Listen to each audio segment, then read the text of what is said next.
अस्सलाम वालेकुम। Programme news night के साथ मैं हूं सदफ यासिर। तो आज हम बात करेंगे कंस्ट्रक्शन मटेरियल के हवाले से, जिसमें सरिया भी आ जाता है, सीमेंट भी आ जाता है और रेत भी आ जाती है।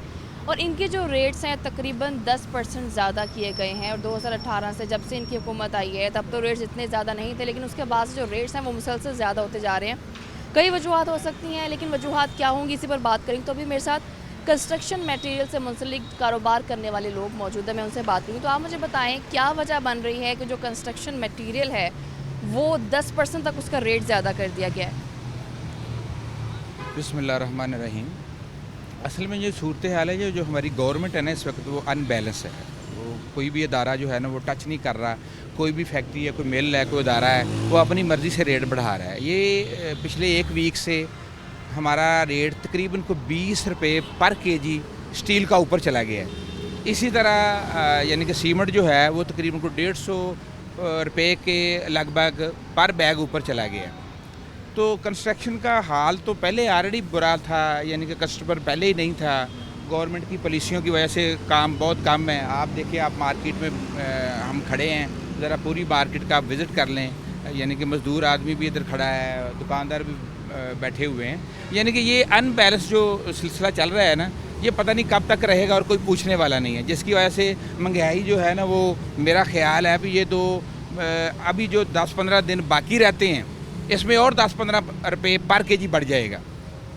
कुव्वत ख़रीद जो है कस्टमर की वो तो बिल्कुल नहीं है। ये सूरत हाल है हमारी इस वक्त। अच्छा, अगर हम ओवरऑल एक सबसे कम मरले से ही मैं शुरू कर लेती हूँ कि 3 मरले का अगर एक घर है उसको बनाना है, उसके लिए सरिया कितना लग जाता है और अब उसका रेट क्या आप बताएंगे, और इससे पहले जो रेट थे वो क्या थे? तकरीबन कह लें कि ये जो हुकूमत आ गई है ना, यानी कि 2018 में इमरान साहब आए हैं, उस वक़्त हमारे स्टील का रेट 185 रुपये था, अब 215 रुपये है। यानी कि कह लें कि 130 रुपये पर केजी 3-3.5 सालों में बढ़ गया है। ये 60 और 70 के राउंड अबाउट जो है ना रेट बढ़ गए हैं। ये सूरत हाल है। इसमें देखें, एक मज़दूर आदमी की तनख्वाह कह लें अगर वो 20,000 थी तो आज वो 25,000 है। वो तो 40 नहीं हुई, वो 50 नहीं हुई। एक रेडी वाला मजदूर आदमी अगर 1,000 रुपया कमाता था वो आज भी 1,000-1,200 रुपया कमा रहा है। वो तो 2-2.5-3 हज़ार रुपये पे नहीं गया। ये सूरत हाल है। इस सूरत हाल को देखना चाहिए इन अदारों को, तो थोड़ा बहुत देखें, सोचें, करें, लेकिन कुछ रिज़ल्ट नहीं है। अच्छा, वही सवाल का जवाब नहीं आपने दिया कि कितना सरिया लग जाता है। जी, मैं बताता हूँ। वो तकरीबन कह लें कि जो आज से 2-3 माह पहले सरिया लगता था, तकरीबन को 2.5-3 माह पहले के जो रेट थे वो तकरीबन 2-2.5 लाख रुपये, यानी कि 2-2.5 लाख रुपये के राउंड अबाउट था। अब तकरीबन 4 लाख रुपये है। और यही चीज़ अगर हम सीमेंट में देखें। हाँ, सीमेंट में देखें तो तकरीबन कह लें कि 50,000 रुपया उसमें बढ़ गया है। ये अच्छा, ओवरऑल अगर एक बात कर लें, एक जेनेरिक बात कर लेते हैं कि जैसे डेफिनेटली आपने कहा कि इस हुकूमत में रेट ज़्यादा हुए हैं, पिछली हुकूमत में आप कह सकते हैं कि तब बेहतर थी सिचुएशन इस हवाले से? तकरीबन कह लें कि पिछली हुकूमत जो अपने टर्नओवर में, मेरा नहीं ख्याल कि वो 185 पे गए हैं, तो वो तकरीबन कोई 180-175, ये यानी कि 10 रुपये की वेरिएशन रही है, सिर्फ 10 रुपये की पूरे 4-5 साल में।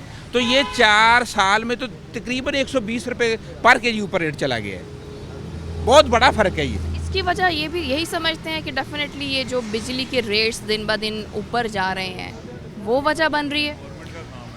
देखिए जी, इसमें एक तो आयल जो हमारा है वो फर्नेस आयल उसमें इस्तेमाल होता है। ये जो हमारी अपना स्टील की मैन्युफैक्चरिंग फैक्ट्री लोग हैं। इसी तरह बैरून मुल्क से जो स्क्रैप आता है उसके रेट बढ़ गए हैं डॉलर की वजह से। उसको किसी बंदे ने नहीं देखा, ना उसको देखा है कि यार इसकी ड्यूटी बढ़ गई है, इसको कम करें, इसकी वजह से रेट बढ़ रहे हैं। सीमेंट भी इसी वजह से ज़्यादा हो रहा है। यानी कि इस तरह करके कोई बंदा इसको वाच कर ही नहीं रहा, कोई इदारा इसको देख ही नहीं रहा। हर बंदा अपनी मर्ज़ी के रेट निकालता है और मजबूरन वो हमें ख़रीदना पड़ता है। अच्छा, चलें एक पूरी ओवरऑल एक घर की बात कर लेते हैं। जैसे सरिये की तो आपने रेट बता दिया, अब एक 5 मरले का घर बनाना कितना उस पर मटेरियल लग जाता है, और अब हम उसमें महंगाई किस कदर कह सकते हैं? लाखों के हिसाब से डेफिनेटली इजाफा होगा इसमें। 3-4 साल पहले जो एक घर बनता था ना तकरीबन को 20-25 लाख का, 20-25 लाख का, अब वो 50 लाख के राउंड अबाउट, यानी कि कह लें कि 50-60 के राउंड अबाउट ऊपर चला गया है। इतने % ऊपर चला गया, डबल से ज़्यादा हो गया है। अच्छा, जो इमरान खान ने, हमारे वज़ीर आज़म साहब ने ये एक बयान दिया था कि हम लोगों को घर देंगे, तो आपको लगता है कि वो घर भी छीनने के चक्करों में है? वो मैंने तो नहीं देखे अभी तक, सूरत नज़र नहीं आई। पता नहीं, हो सकता है किसी को मिले हो सकता है ऐसा हो, लेकिन किसी बंदे को सुना नहीं है कि यार कोई बंदा आया है हमारे पास तो उसने कहा कि हमने यार 2 घर ले लिए, 1 घर ले लिया है, या कोई मजदूर ही बंदा आया हो, देखा नहीं है ऐसा। मतलब कह सकते हैं कि वो अपने बयानिए पे पूरा नहीं उतर सके। ये हो सकता है, ये तो सारी दुनिया देख रही है। जो भी उन्होंने आज से 3-4 साल 5 साल या जितनी सियासत उन्होंने की है, जो कहा है, मेरा ख्याल वो पूरा तो हुआ नहीं है। अच्छा, आपने वोट किसको किया था? वोट तो हमने पीटीआई को दिया था। आने वाले टाइम में अब थोड़ा डगमगाते देख रहे हैं आप कि नहीं, अब वोट उधर नहीं जाएगा? डेफिनेट देखेंगे, जो नेक्स्ट को आने वाला बंदा अच्छा होगा तो उसको वोट देंगे। अच्छा, तब आपको ऐसा क्या अच्छा नज़र आया था कि फील हुआ कि वोट पीटीआई को देना चाहिए? देखें, वो जो पिछली हुकूमतें रही हैं, बंदा दिल बर्दाश्ता होता है हर बंदा कि यार हो सकता है ये इमरान साहब आए हैं, अच्छी बातें करते हैं, ईमानदार आदमी है, मुमकिन बेहतर रिजल्ट दें, लेकिन वो रिज़ल्ट जो है ना वो बाहर नहीं आया। कुछ भी ऐसा नहीं हुआ जिसे हम कह सकें कि यार बहुत अच्छा आ गया, बहुत अच्छा हो गया है। ठीक है, चलिए आप मुझे बताएं, अगर हम पॉलिसीज़ की बात कर लें इस हुकूमत की, बेहतर समझते हैं या कहीं कोई ख़राबी, कोई कमी रह गई है? बिस्मिल्लाहिर्रहमानिर्रहीम। मेरा तो ख्याल है हुकूमत नाम की कोई चीज़ नहीं है, किसी जगह पे भी उन्होंने कोई कंट्रोल नहीं किया। हमारा लकड़ी का सिलसिला है, आज से 3-4 साल पहले ये लकड़ी 2000 रुपये थी, आज 4000 रुपये में भी है, और किसी की कुव्वत ख़रीद रह नहीं गई। आपने घर के मतलब पहले पूछा था अब्बास भाई से, घर जो अपना वैलीज़ में बिकते थे 1 करोड़ 5-7-10 लाख का घर बिकता था, बना के ठेकेदार को भी 4 पैसे बच जाते थे। अब वही घर 1 करोड़ 75-70 लाख का है, कैसे लोग लेंगे? लकड़ी है, कोई ख़रीदार नहीं है। आप ये देखें, ये मज़दूर सारे खड़े हैं, ये फारग बैठे हुए हैं। शाम को हम अपनी जेब से इनको 100-200 रुपया बेचारों को दे के जाते हैं। इन्होंने तो घर चलाना है कि नहीं चलाना। गवर्नमेंट नाम की किसी जगह पे भी कोई चीज़ नहीं है कि कंट्रोल करे कोई रेट या किसी चीज़ को। इम्पोर्टर अपनी मर्ज़ी से पैसे ले रहा है, वो कहता है जी ये हो गया, वो हो गया, किसी को नहीं पूछ रहे। इससे पहले भी कभी कारोबार इतने ज़्यादा मुतासिर हुए हैं? मेरा ख्याल है कि जो फौजी दौर आया था उसमें भी नहीं हुए थे, बुरे से बुरे दौर में भी, जरदारी के दौर में लोग ये कहते थे कि ये हो गया, वो हो गया, लेकिन इससे मतलब बुरे हालात हमने नहीं देखे। हमने भी 50 साल हो गया कारोबार करते हुए, लेकिन ऐसे हालात नहीं देखे कभी भी जो ये हालात बने। कई कारोबार ऐसे भी हैं, आप जैसे कारोबारी लोग हैं, अगर उनको बेनिफिट नहीं हो रहा, फ़ायदा नहीं हो रहा, तो कारोबार बंद करने पर भी मजबूर हुए हैं। बंद तो नहीं कोई कर सकता, इसलिए नहीं कर सकता कि लेना देना हर बंदे ने होता है, तो उसमें यही है कि वो डिफ़ॉल्ट हो रहा है। बहुत सारी मार्केटों में बंदे डिफ़ॉल्ट हो रहे हैं, छोड़ के तो नहीं कोई जा सकता ना, लेकिन डिफ़ॉल्ट हो रहे हैं। उसमें हमारी मार्केट में भी ऐसा हुआ है, मतलब छोटे कारोबारी बेचारे जो हैं वो उधार वापस नहीं कर सके, उनके कारोबार नहीं चल सका, घर बैठे हैं, उनको लोग तंग करते हैं, पैसे दो, वो किधर से देंगे? गवर्नमेंट ने मतलब ऐसा सिलसिला कभी देखा नहीं था जो इस वक्त चल रहा है। तो आने वाले टाइम में कोई उम्मीद है कि शायद कुछ बेहतरी हो जाए? इस गवर्नमेंट से तो कोई अभी तक उम्मीद नहीं, तो आने वाला भी क्या करेगा? जो हालात बना के जा रहे हैं, तो आने वाला क्या करेगा? आने वाला 4000 का वापसी 2500 में नहीं लेके जाएगा, लेकिन कोई स्टेबिलिटी तो हो, कोई सेल तो हो। अब आप मार्केट में खड़े हैं, 5-7 दुकानदार हम खड़े हैं, किसी को पीछे से कॉल नहीं आई कि आ जाएं, अभी कोई कस्टमर आया है। नहीं तो होता ये है कि 10 मिनट भी बैठे हैं तो कॉल आ जाती है, अभी आपका कस्टमर आया है, ये है, वो है। आप मार्केट का वैसे भी सर्वे कर लें, आए हुए हैं, केले केले बंदे से पूछ लें, बिल्कुल कारोबार नहीं है। अगर एक दिन हो भी जाएगा तो उसमें कारोबार में कैसे हम पूरे उतरेंगे? जैसे कि कंस्ट्रक्शन मटेरियल डेफिनेटली महंगा हुआ है, कंस्ट्रक्शन जो मटेरियल है महंगा हुआ है, 10% रेट ज़्यादा हुआ है, क्या आप भी यही समझते हैं कि गवर्नमेंट जो है वो नाकाम हो गई है चीज़ों को कंट्रोल करने में? बिस्मिल्लाहिर्रहमानिर्रहीम। मैं तो सबसे पहले 41 का शुक्रगुज़ार हूँ कि चलो वो फैसलाबाद की नुमाइंदगी करते हैं, कुछ ना कुछ तो मामले हल हो जाते हैं। आप महंगाई की बात करते हैं, अब तो महंगाई कहना भी शर्म आती है कि महंगाई तो इतनी हो गई है कि आप तसव्वुर नहीं कर सकते। गरीब आदमी के पास तो बिजली और गैस का बिल देने के लिए पैसे नहीं होते। बिजली और गैस इतनी महंगी हो गई है कि आप तसव्वुर नहीं कर सकते कि आम घर का बिल गैस का जो 200-300 रुपये आता था ना, वो 8-10 हज़ार रुपये पे चला गया है। मोहतरम बात यह है कि महंगाई की वजह से लोग इतने परेशान हैं कि लोग खुदकशियाँ कर रहे हैं। हमारी मार्केट का ये हाल देखें कि सारी मार्केट यहाँ करोड़ों का कारोबार था, अब हज़ारों का कारोबार नहीं है। गवर्नमेंट जो है ना हर जगह पे बिल्कुल नाकाम हो चुकी है। हमारी दुकानों पे सिर्फ महकमे के लोग आते हैं कि ये बिल है, ये नोटिस है, ये FBR का नोटिस है, ये फलां नोटिस है, हमसे वो ही नहीं पूरे हो रहे। तो क्या करें, मैं गवर्नमेंट को क्या कहना है, गवर्नमेंट नाम की कोई चीज़ नहीं रही, पाकिस्तान में कोई चीज़ नहीं रही। समझते क्या है कि हुकूमत इस कदर नाकाम क्यों रही? पॉलिसीज़ बेहतर नहीं थी, टीम बेहतर नहीं थी? हाँ, गवर्नमेंट की कोई पॉलिसी भी बेहतर नहीं, और कोई भी इनके पास जो वज़ीर सफ़ीर कोई भी है ना, ये लूट मारी की है उन्होंने। कोई पाकिस्तान की अवाम की खिदमत नहीं की, कोई पाकिस्तान में ऐसा काम नहीं किया। आप देखें कि इमरान खान साहब ने 10 दिन पहले ये बात की है कि मैंने बहुत बड़ा रिलीफ दिया है, 10 रुपये तेल सस्ता किया है। भाई उससे एक हफ्ता पहले आपने 12.5 रुपये महंगा किया है। जिस दिन 5 रुपये इन्होंने बिजली सस्ती की है, आपके टीवी की मैं खबर देख रहा था, 5 रुपये 95 पैसे इन्होंने बिजली महंगी कर दी है। लेकिन कहाँ ये महंगाई का तूफ़ान आ चुका है। महंगाई की बात करते हमें शर्म आती है, लोग बहुत मजबूर हैं। अल्लाह करे, हम तो दुआ करते हैं कि या अल्लाह इस गवर्नमेंट को अल्लाह ताला किसी तरीके से, ये गवर्नमेंट नहीं है, ये पाकिस्तान पर एक बहुत बड़ा अजाब आया है। अगर अल्लाह ताला, हम दुआ को हैं कि इस अजाब से अल्लाह ताला हमारी जान छुड़ा ले। आपको ये लगता है कि जिस कदर अभी पूरे मुल्क में एक सियासत की, सिर्फ सियासत ही नज़र आ रही है, हमें अपोजिशन की बात करें या हुकूमत की बात करें, अब वो लोगों की, आवाम की आवाज़ वो दबती ही जा रही है, तो आपको ये लग रहा है कि वाकई अब सिर्फ सियासत ही खेली जा रही है, आवाम की आवाज़ नहीं सुनी जा रही?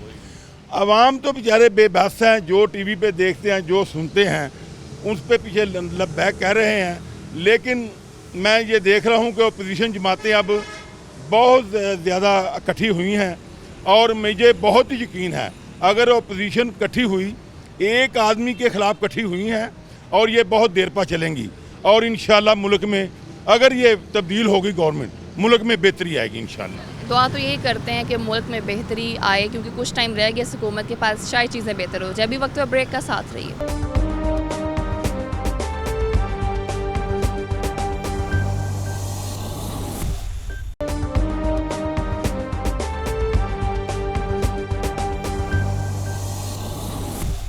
Welcome back. तो अभी मेरे साथ रिपोर्टर मौजूद है फजील अहमद, मैं उनसे बात करूँगी। तो फजील, आप मुझे बताएं, जैसे कि अब न्यूज़ ये आई है कि जो ओवरऑल महंगाई के बाद अब जो कंस्ट्रक्शन मटेरियल है, सरिया हो गया, सीमेंट, रेत, इनके भी जो है ना रेट जो है वो बढ़ गए हैं, 10% तक इजाफा हुआ है। इसकी क्या वजह आई? क्या हम लोग ये चीज़ें भी इंपोर्ट कर रहे हैं कि हमें इनके रेट महंगे करने पड़े? देखें, जो इंपोर्ट की बात तो नहीं है, लेकिन हमारे मुल्क के अंदर ही इन्फ्लेशन रेट इतना बढ़ चुका है कि आप 10%, अभी ये सिर्फ 1-2 माह की बात कर रही हैं, अगर एक पूरे साल की बात करें तो तकरीबन 150% कीमतें बढ़ी हैं सिर्फ सरिये की और सीमेंट की। इसके बाद रेत, बजरी जो है उसकी कीमतें भी काफ़ी हद तक बढ़ चुकी हैं। और आप ये देखें कि जो 5 मरले का मकान आप जगह लेके उसमें 50 लाख रुपए लगा कर तैयार करते थे, अब वही मकान आपको 70 से 75 लाख रुपए में तैयार होता है। मतलब आपकी जो लागत है 5 मरले के मकान पे वो 25 लाख बढ़ गई है। तो आप इससे अंदाज़ा लगा सकते हैं कि महंगाई किस कदर बढ़ी है। अब सरिया देख लें, 1,95,000 से 2 लाख तक आपको टन मिल रहा है सरिया। उसके बाद सीमेंट की जो अच्छी क्वालिटी का सीमेंट है वो अब 850, 875, और जो उससे भी अच्छा है वो 900 रुपये, 925 तक एक बोरी चली गई सीमेंट की। अगर आप 5 मरले का मकान बनाते हैं तो उसमें आपकी 100 से 150 बोरी जो है वो खपत सीमेंट की सिर्फ आती है। आपका सरिया उसमें लगता है। ईंट का रेट आप देख लें, 14,000 के करीब, 13,000 के करीब ईंट आपको 1,000 मिल रही है। उसके बाद रेत का जो है वो 27,000 तक उसका रेट पहुंच चुका है। बजरी इस्तेमाल होती है आपके मकान में। उसके बाद आपने फिर जब फिनिशिंग पे आना है किसी भी मकान की, उसमें टाइल्स हों, उसमें पेंट्स हों, हर चीज़ की कीमत जो है वो बढ़ चुकी है। इसकी बड़ी वजह यही है कि आपके मुल्क के अंदर महंगाई कंट्रोल नहीं हो रही। महंगाई कंट्रोल ना होने की वजह से ये चीज़ें जो हैं वो बढ़ती जा रही हैं। अब इनके पीछे वजह क्या है कि सरिया महंगा हो रहा है या सीमेंट महंगा हो रहा है? इसमें सबसे बड़ी वजह यह है कि आपकी जो फैक्ट्रीज़ हैं उनको बिजली के रेट्स जो हैं वो बढ़ा कर दिए जा रहे हैं। बिजली का रेट फ़ी यूनिट 32 रुपये से भी बढ़ चुका है। आपकी जब पैदावारी लागत बढ़ेगी तो आप ज़ाहिर सी बात है, अगर आप खुद बिज़नेस करती हैं तो आप कोई चीज़ अगर तैयार करती हैं तो आपने कभी भी उसको कम पैसों में सेल नहीं करना, आपने अपना मार्जिन भी रखना है, सारा कुछ करके पैदावारी लागत उसको सारा काउंट करके फिर आपने आगे सेल करनी। तो आपके पास जब कोई दूसरा और कोई स्टेप ही ना हो लेने के लिए, आपने फिर अपना कारोबार भी चलाना है, अपने ज़ाहिर सी बात है वो फिर रेट आपने बढ़ाने। सरिये का रेट 80,000 85,000 था, 2018 की बात मैं कर रहा हूँ। 2018 में 80 या 85 या 90 ज़्यादा से ज़्यादा। अब 2 लाख रुपए जो अच्छा सरिया है वो, यानी कि जब ये हुकूमत आई थी उस टाइम के रेट हैं ये। बिल्कुल उस टाइम के रेट, और इस हुकूमत के आने तक 8 से 10 माह तक भी यही रेट रहे थे। उसके बाद मतलब ये 2 साल के अंदर अंदर ये गेम जो है वो सारी चेंज हो चुकी है। आपकी कोई भी चीज़ जो है वो उस रेट पे नहीं रही। 450 रुपये की सीमेंट की बोरी थी जो आज 850 या 900 रुपये में मिल रही है। तो 17,000 रुपये उस रेत का रेट था जो अब 27,000 हो गया। ये यकदम रेट बढ़ा है या ये कह सकते हैं कि कुछ टाइम पहले भी इसके जो रेट्स हैं उसमें जो है उतार चढ़ाव आया था? नहीं, कुछ टाइम पहले जो, अब जैसे मैंने पहले कहा है कि 2018 में भी रेट बढ़े थे, लेकिन ऐसे नहीं बढ़े थे। वो फ़ी टन सरिये का रेट को 10 से 15,000 बढ़ा था, वो भी कुछ 1 साल के अंदर। 1 साल के अंदर 10 से 15,000 बढ़ जाना कोई बड़ी बात नहीं है, लेकिन उसको डबल से भी ऊपर चले जाना, 150 गुना तक रेट बढ़ जाने, ये एक आपके लिए परेशानी की बात है कि आप कैसे। अब यकीन करें कि 2.5 मरले का मकान जो है वो एक जो बिल्कुल लोअर तबका है, गरीब तबका है, उसने बनाना है, वो भी नहीं बना सकता। मिडिल क्लास लोग 5 से 10 मरले का घर बनाते हैं, वो भी अब नहीं बना सकते। मगर घर मतलब ये है कि घर बनाना अब मिडिल क्लास लोगों के बस की बात भी नहीं रही। हाई क्लास जो एक अलहदा क्लास है वही घर बना सकती है, वही अच्छे घरों में रह सकती है। अब तो लोग बेचारे फ्लैट्स के अंदर या फिर आपके किराए के मकानों के अंदर, वो भी लोग तंग हो चुके हैं किराए देने से। बेरोज़गारी का जो एक अंसर है वो बहुत ज़्यादा बढ़ चुका है। अच्छा फजी, जैसे कि आपने कहा कि ये बिजली एक फैक्टर मेन बना के डेफिनेटली आपने अगर कोई काम करना है उसके लिए आपको बिजली की ज़रूरत है और बिजली के रेट्स हैं वो बहुत ज़्यादा हैं, तो इसलिए ये रेट्स ज़्यादा हुए हैं। तो क्या ये रेट्स हुकूमत की तरफ से मुख्तस किए गए हैं या वो फैक्ट्रियाँ, वो कंपनियाँ जो ये काम कर रही हैं वो खुद मजबूर हुए रेट बढ़ाने पर? देखें, जो हुकूमत ने रेट बढ़ाए हैं वो किसी से भी ढके छुपे नहीं है कि बिजली के रेट्स जिस तरह बढ़े हैं। अब ज़ाहिर सी बात है, जब हुकूमत ने रेट बढ़ाना है तो आगे जो कंपनी वाले हैं उन्होंने भी रेट बढ़ाना है। जब उन्होंने बिल अदा करने हैं ज़्यादा तो उन्होंने वो सारी चीज़ें एट द एंड जो कंज्यूमर है उसमें डालनी है, अपनी जेब से कुछ भी नहीं। उन्होंने फैक्ट्री किस लिए लगाई है? उन्होंने पैसा कमाने के लिए लगाई है। अब वो ये तो नहीं करेंगे कि हुकूमत ने अगर 5 रुपये बढ़ा दिया फ़ी यूनिट तो कुछ नहीं, रेट हम नहीं बढ़ाते, इसी में एडजस्ट करते हैं, वो कभी भी नहीं करेंगे। अगर वो पहले भी 10 रुपये अपना मार्जिन रख रहे हैं तो वो 5 और कंज्यूमर में ऐड करेंगे, वो खुद अपनी जेब से नहीं देंगे। तो आप सबसे पहले जो आपकी इंडस्ट्री है उसको, इस इंडस्ट्री को, इमरान खान साहब ने कहा था कि मैं कंस्ट्रक्शन इंडस्ट्री को बहुत ज़्यादा रिलीफ देने जा रहा हूँ, इसको मैं दूसरी जैसे टेक्सटाइल इंडस्ट्री है ऐसा दर्जा देने जा रहा हूँ। हमारी जो कंस्ट्रक्शन इंडस्ट्री है ये बूम करेगी, इसको रिलीफ दिया जाएगा। कुछ भी नहीं हुआ। आप जैसे ही उन्होंने ऐलान किया है सीमेंट, रेत, बजरी, सरिया, हर चीज़ महंगी होगी। आप ईंट का रेट देख लें, 8,000 7,000 रेट था, 7500 रेट था ईंट का, जो अच्छी ईंट है। लेकिन अभी आप देख लें कि वो कुछ भी नहीं है, तो 14,000 डबल हो गया रेट ईंट का। सरिया आपका महंगा हो गया, हर चीज़ महंगी हो चुकी है। घर बनाना मतलब अब आम आदमी के बस की बात नहीं रही। अच्छा, तो फजील अगर हम ओवरऑल महंगाई की बात करें, जैसे कंस्ट्रक्शन मटेरियल तो महंगा हुआ ही हुआ है, लेकिन अगर देखा जाए घी का रेट ओवरऑल समझते हैं कि रेट्स कम होने की बजाय मज़ीद बढ़े हैं? देखें, कम होने वाली तो कोई भी बात नहीं है, सिर्फ यहाँ पर आप बढ़ने की बात करें तो वही मानने में आती है। क्योंकि आप कोई भी चीज़ देख लें, खाने पीने की हो या फिर पहनने की हो या फिर बिल्डिंग मटेरियल हो, कोई भी चीज़ सस्ती नहीं हुई। आपका घी का रेट अगर 2018 की, जैसे मैं कंस्ट्रक्शन मटेरियल की बात कर रहा था, तो वो उसकी निस्बत अगर घी को आप देख लें तो 170 रुपये घी था, जो अच्छी क्वालिटी का कश्मीर या दूसरे जो भी ब्रांड्स हैं। 170 से अब वो 470 रुपये पर पहुंच गया। उसका ऑयल जो है वो 500 रुपये फ़ी लीटर हो गया, जो कि 190 रुपये लीटर था। तो कम होने वाली बात नहीं है। इसी तरह दालों के रेट्स देख लें आप, चावल का रेट देख लें, उसके बाद चीनी देख लें। चीनी की चलें, आपके पास गन्ना इस दफ़ा फिर अल्हम्दुलिल्लाह फसल अच्छी हुई तो उसके रेट कंट्रोल कर लिए हुकूमत ने, लेकिन एक दफ़ा तो 150 पे रेट चला गया था, वही अब रिवर्स हुआ है, उसके अलावा कोई चीज़ पीछे नहीं आई।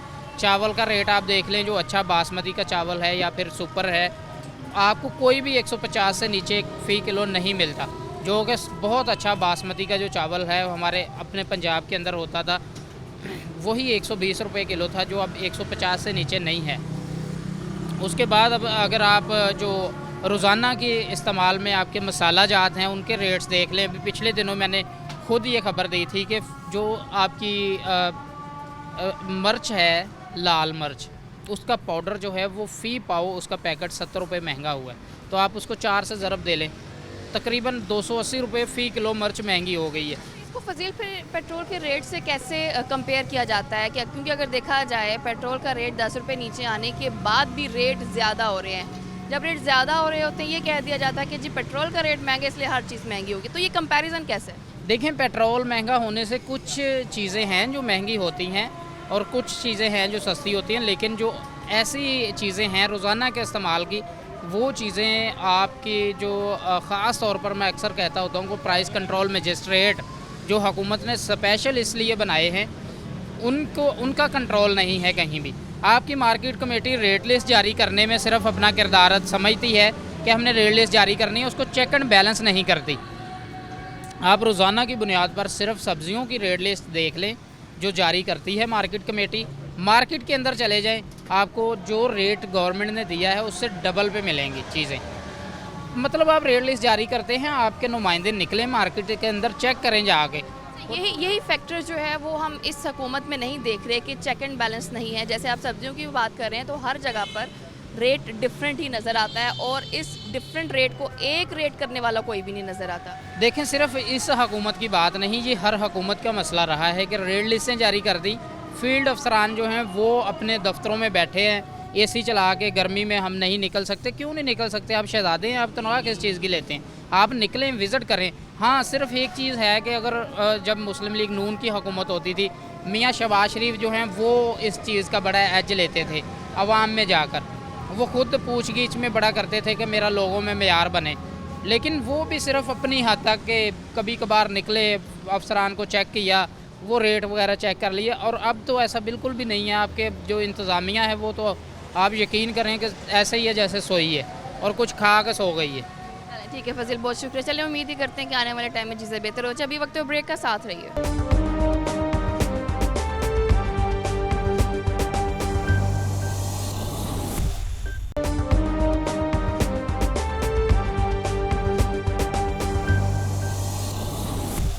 Welcome back. तो अभी मेरे साथ शाहनवाज साहब मौजूद हैं, आर्किटेक्ट हैं, मैं उनसे बात करूंगी। तो शाहनवाज साहब, आपके वेल में होगा जो कंस्ट्रक्शन मटेरियल है 10% इजाफा किया गया है इनके रेट्स में, क्या समझते हैं कि आखिर क्या ज़रूरत पड़ी कि ऑलरेडी एक चीज़ महंगी ही तस्वुर की जा रही थी 2018 के बाद से, अब फिर उसके रेट्स बढ़ा देना, इसके पीछे मुहरकात क्या समझते हैं?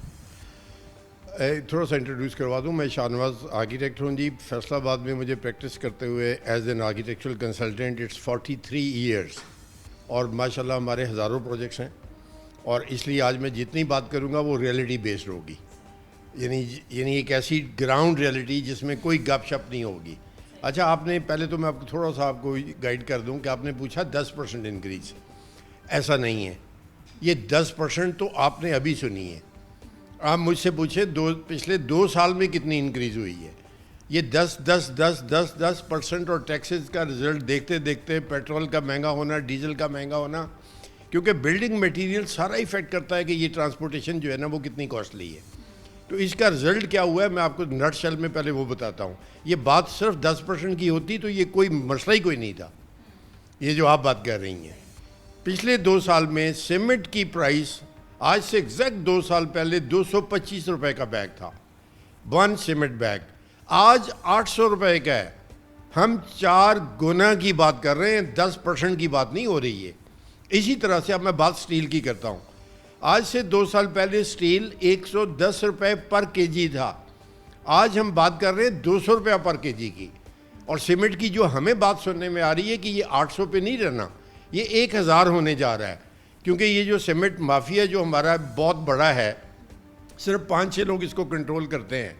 वो कीमत भी खुद ही डिटरमिन करते हैं कब उन्होंने क्या कीमत रखनी है, और इनकी आपस में इतनी ज़्यादा यूनिटी है कि इनका कंपटीशन नहीं है, ये कॉर्पोरेट मैनूवरिंग है, ये कि वो खुद तय कर लेते हैं और सारे तय कर लेते हैं, मिलके 5 लोग 10 लोग बैठते हैं और तय कर लेते हैं कि ऐसे हमारी ये कीमत होगी।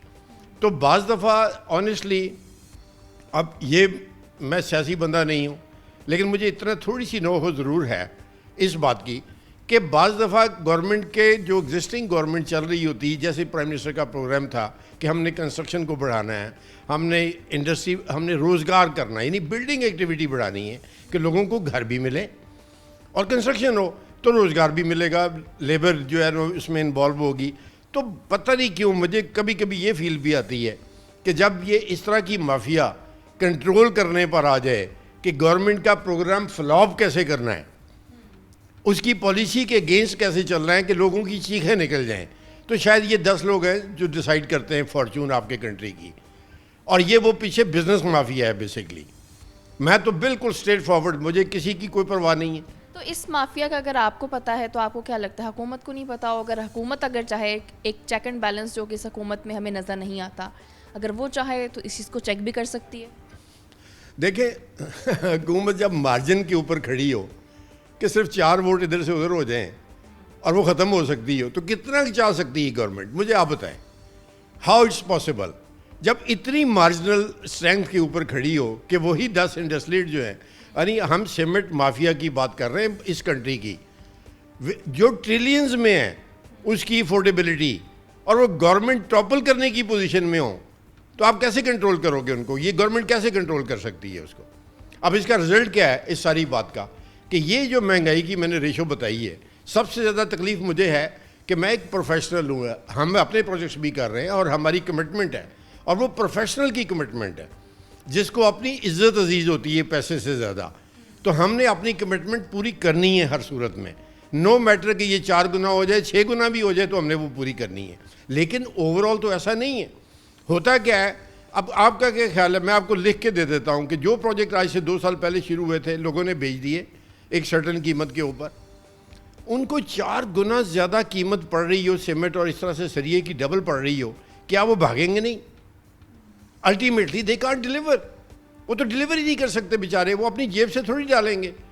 यानी लोगों ने बुकिंग कराई हुई, उनको पैसे दिए हुए, और अल्टीमेटली क्या होगा कि they will just run away, because अपने जेब से कैसे अफोर्ड करें। यानी प्रोग्राम को फ्लॉप होने के मैं आपको मुख्तलिफ एंगल्स बता रहा हूँ इस वक्त कि क्या क्या पॉसिबिलिटीज़ हैं।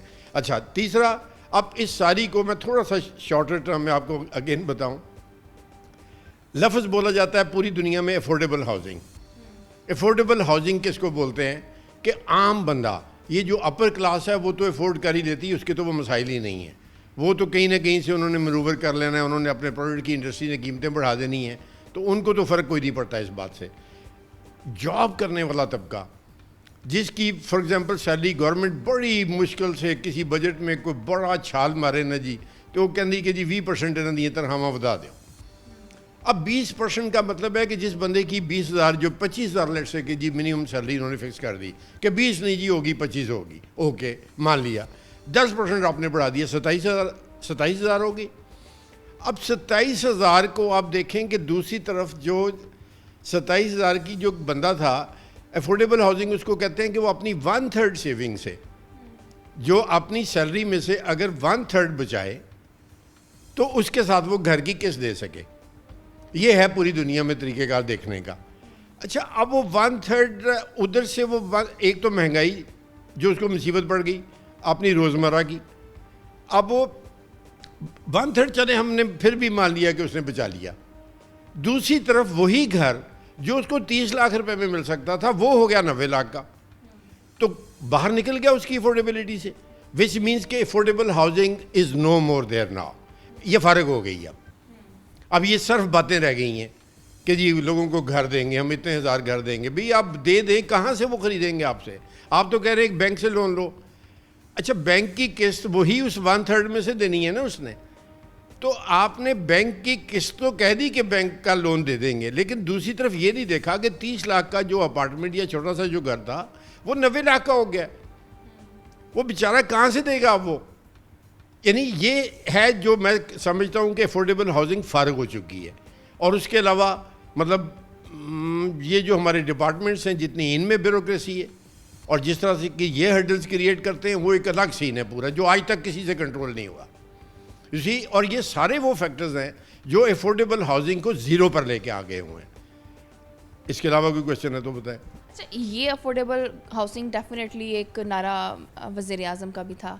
तो ये जो प्रॉब्लम्स जिस माफियाज की भी आप बात कर रहे हैं कि नहीं भी हुकूमत उनके आगे भी बेबस है, तो ये माफियाज सिर्फ अब एक्टिव हुए हैं या हमेशा से एक्टिव रहे हैं? ये मेरे ख्याल में तो हमेशा से ही रहते हैं। ये उसकी वजह आप सिर्फ ये देख लेना कि ये 10% अभी की बात नहीं हो रही कि अभी कीमतें बढ़ी हैं। अगर ये 2 साल में हर 3-4 महीने बाद 10% बढ़ता रहा या 50% भी बढ़ता रहा तो उस वक्त भी तो किसी ने नहीं रोका। तो जिसका मतलब है कि ये एक कांस्टेंट फैक्टर है, यानी ये जो हमारे सिस्टम की करप्शन है ना, उसको ये अफोर्ड करती है माफिया एक्चुअली, और वो उसके साथ अपना मनूवरिंग, अपनी पावर इसको समझते हैं वो बेसिकली, और इसी पावर का वो यूज़ करते हैं। Money is the power. मतलब अभी देखें, मतलब अगेन मैं कोई सियासतदान नहीं हूँ, लेकिन आज टीवी पे जितने भी तबसे चल रहे हैं वो इन्हें दा एक MNA मिल रहा है जी, तो इन्हें दा एक MP मिल रहा है, की हो रहा है? Who is paying for all these things? कौन पे कर रहा है? मतलब गवर्नमेंट के पास तो नहीं फंड होता है ये पे करने का, या दूसरों के पास तो नहीं होता, ये जो अपोजिशन में बैठे होते हैं जिनके पास काम ही कोई नहीं होता, तो कौन स्पॉन्सर कर रहा है? ऑब्जर्व करने वाली बात है कि नहीं ये, कि who is sponsoring all these cost? कुछ उम्मीद कर सकते हैं कि अभी तो रेट्स बहुत ज़्यादा हाई हैं, आने वाले कुछ टाइम में ये रेट्स वापस उस 2 साल वाले रेट पर आ सकेंगे? ये आज तक हुआ है कभी? हिस्ट्री उठा के देख लें, मेरी उम्र में तो नहीं हुआ कि कभी कोई एक चीज़ एक दफ़ा बढ़ गई हो। हाँ, ये ज़रूर करते हैं थोड़ा सा लोगों को ऐसी तरह तसल्ली देने के लिए कि पहले पेट्रोल की कीमत 20 रुपये बढ़ा दो, फिर उसमें से 10 रुपये राइट कर दो। So this is the maximum. ये तो ढकोसले हैं ना ये तो सारे। तो इससे कभी जब हिस्ट्री में नहीं हुआ तो मैं कैसे सोच लूँ कि दोबारा हो सकता है ये? इसमें ओवरऑल हुकूमत की परफॉर्मेंस कैसी देखते हैं आप, माफियाज को छोड़कर? देखिए, मैंने पहले बताया कि Imran Khan is a wonderful person as a one person, लेकिन उसको ये जो उसको मार्जिनल गवर्नमेंट मिली हुई है ना, उसने सत्यानाश कर दिया है उसका। He couldn't do anything. मतलब जब देखो तो अगले दिन तो धमकी आ रही होती है कि जी इसकी गवर्नमेंट ख़त्म करते हैं, और वही 4 बंदे इधर के उधर नहीं हुए तो गवर्नमेंट ख़त्म। तो वो बेचारा क्या करे वो? हाँ, मतलब है कि इसमें मैं नहीं समझता कि इसका कोई रिजल्ट निकलता नज़र आएगा मुझे। चलें, कुछ आइडिया हमें दें कि घर एक अब 3 मरले का ही ले लेते हैं। आजकल तो मेरे ख्याल में 3 मरले का भी अफोर्ड करना बहुत ज़्यादा मुश्किल हो जाता होगा। तो जो ये 3 मरले का घर है, एक आम आदमी बनाना चाहे तो कितने पैसे उसके पास होने चाहिए? देखिए, मैं फैसलाबाद में हम बैठे हुए हैं, थोड़ी सी रेलिवेंट एग्जांपल है, आपको समझने में भी आसानी होगी। वापडा सिटी हमारा एक प्रोजेक्ट था जो छोटे लोगों के लिए बना था, 3 और 5 मरले का। यानी हमारे शहर में इससे पहले कोई अच्छी स्कीम नहीं थी। अब वो 3 मरले का जो प्लॉट था, आज से सिर्फ 4 साल पहले वो जो 3 मरले का प्लॉट था, वो पर मरला हार्डली 5 से 6 लाख रुपए मरला था, यानी 15 लाख रुपए का प्लॉट वहाँ मिलता था। आज वही जो है ना वो 60 से 70 लाख का प्लॉट हो गया है। अच्छा, इसी तरह से कंस्ट्रक्शन कॉस्ट आपने देख ली कि सीमेंट अगर 4 गुना बढ़ चुका है, जो बेसिक मटेरियल है। ईंटें जो आज से 2 साल पहले 500 रुपये की 1000 मिलती थी, अब वो 1300 की 1000 है। मतलब ईंट और सीमेंट सिर्फ ऐसे करके खड़ा करना है, दीवारें खड़ी करनी है। आप नखरे छोड़ दें, अभी आप प्लस्तर और पेंट की बातें ना करें, टाइलों की बातें ना करें। बेसिक शेल्टर कि आपको छत चाहिए सर्वाइव करने के लिए, उस सिर्फ छत की कॉस्ट अगर 4 गुना हो चुकी है, तो 4 गुना से मुराद है वही मैं 3 मरले की तरफ वापस आपके सवाल की तरफ आता हूँ। एक तरफ तो लैंड 60-70 लाख रुपए की हो गई, और जो कंस्ट्रक्शन कॉस्ट उस वक्त 10 लाख रुपया थी वो 40 हो गई। अब हो गया 90 लाख से लेके 1 करोड़ तक। आप बताएं, you are a white collared person, आप करोड़ रुपया अगर आपको कोई कहे कि आज निकालें तो निकाल सकती है। मतलब हालांकि आपकी रिस्पेक्ट भी है, आपको लोग जानते भी हैं, आप मेहनत भी करते हो। करोड़ रुपया कोई छोटी अमाउंट की बात नहीं हो रही है। इसी तरह से हमारी मेजॉरिटी ये नहीं, जब उसकी रीच से ही बाहर हो गया है। मतलब वही चीज़ जो 25-30 लाख रुपए में ज़मीन प्लस कंस्ट्रक्शन के साथ मिल जाती थी पहले 3 से 4 मरले की, वो पहुंच गई 80-90 लाख रुपए में। तो क्या अब वो क्या करेगा, बंदा सोचेगा भी नहीं अब।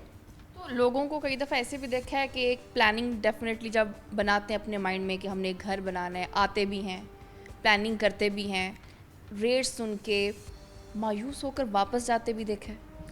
देखें, ये तो और बड़ी एक ट्रेजिक सिचुएशन है कि आम तौर पर क्या करते हैं घरों में कि औरतें छोटे छोटे से कोई गले बनाए होते हैं, कोई पैसे बचा रही होती हैं, कुछ थोड़ा सा मतलब करते करते कि हम अपना घर बनाएंगे। वो उन बेचारों के साथ तो बैठे बैठे हाथ हो जाता है। उनको पता ही नहीं होता है कि उनका गला जिसमें उन्होंने अपनी तरफ से 100 रुपया डाला था उसकी वैल्यू सिर्फ 25 रुपये रह गई है। वो काउंट कर रही हैं कि वो 100 है उसमें, और जो डिफ्लेट हो चुकी है, जो डेप्रिसिएशन हो चुकी है करेंसी की, जो महंगाई हो चुकी है, जो वो उस वक्त 100 रुपये से ख़रीद सकती थी उसका 1/4 भी अब नहीं ख़रीद सकती। तो ये एक वो वाला तबका जो इसको बेचारे को समझ ही नहीं है कि वो मतलब वो अपनी तरफ से बड़ी आस्ता आस्ता से बचत कर रहा है, लेकिन वो अपने आप उसको नहीं पता कि वो अपना सत्यानाश कर रहा है एक्चुअली उस बचत के साथ, कि उसने एक अपनी हार्ड अर्न मनी, उस वक्त के पैसे जिनसे वो कुछ और भी कर सकते थे, वो बचाते गए और वो पड़े पड़े ख़त्म हो गया। अब ये देखें कितनी बड़ी ट्रेजेडी है एक आम बंदे के लिए जो इस बात को, उसको नहीं पता कि ये इन्फ्लेशन क्या होती है, कीमतें कैसे बढ़ती हैं, और वही चीज़ वो दोबारा बना सकेगा कि नहीं। और वो जब वो बेचारी सोचती है कि अब मेरे पास कोई 40-50 हज़ार या 10-20 लाख रुपया इकट्ठा हो गया, अब वो मार्केट में निकलते तो पता चलता है यूँ तो घर नवे लगता हो गया, चलो जी फारग। This is the tragedy of our system कि जिस तेज़ी से कीमतें, 2 साल की एग्जाम्पल देखें ना आप, जो मैंने सीमेंट की कोट की है आपको, ये जुल्म नहीं है, ये कहाँ 225 रुपए का बैग देखे ना आप, सीमेंट के साथ ही आपने ऐसे ऐसे करके ईंटें खड़ी कर दी हैं ना, और वही ईंटें भी डबल हो गई। तो मुल्क के हालात मज़ीद आगे किस तरफ जाते देख रहे हैं? बस लोगों को खाने पीने की फिक्र होगी, वो भी अभी मुश्किल ही है। वो भी मतलब लाइक वो थोड़ा होता है कि चले किसी ने 2 खानी है तो अल्लाह मियां ने निज़ाम बनाया कि एक आध रोटी से भी बंदा जिंदा तो रहता ही है। बस ये होगा, they have to cut short their even the bread, उनको अपनी रोटी भी कम करनी पड़ेगी। बिल्कुल ऐसी ही है शाहनवाज साहब, बहुत शुक्रिया आपके टाइम का कि लोगों के लिए घर बनाना अब के टाइम में बहुत ज़्यादा मुश्किल हो गया। तो इस हुकूमत को चाहिए कि कहीं ना कहीं एक अफोर्डेबल हाउसिंग का जो नारा था उसको थोड़ा कंट्रोल में लेकर आएँ, ताकि घर बनाना एटलीस्ट लोगों के लिए आसान हो जाए। अभी प्रोग्राम का वक्त हुआ ख़त्म, दोबारा मुलाकात होगी, अल्लाह हाफ़िज़।